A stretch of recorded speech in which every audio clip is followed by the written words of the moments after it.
और पिटल बानी घर से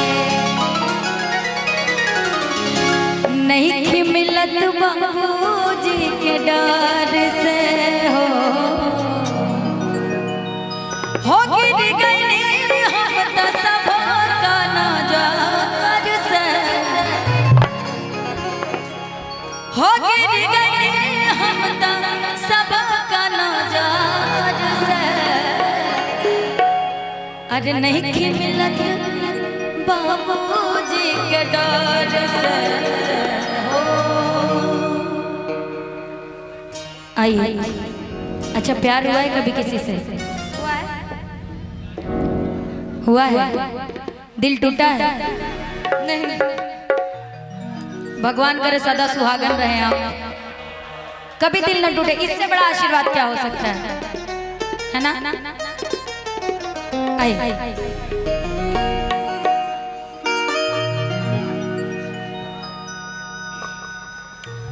अच्छा यहाँ पे किसका किसका दिल टूटा है जरा बताओ तो भाई।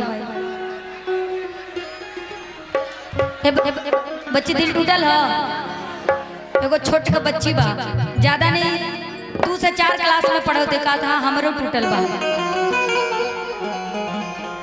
पढ़ लिख लो बेटा, अच्छे से पढ़ लिख लो, नौकरी कर लो, कम से कम बीबी आए तो उसको संभाल पाओ, नहीं पड़ोसी लेके भाग जाएगा। सही बात ना? कि प्यार में तोहरा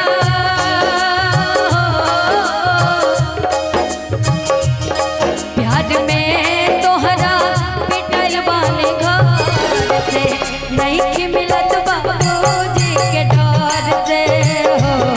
प्यार में तोहरा पिटल बानी घर से नहीं कि मिलत बाबूजी के डर से हो। गिर गई हम सब का नजर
प्यार से नहीं कि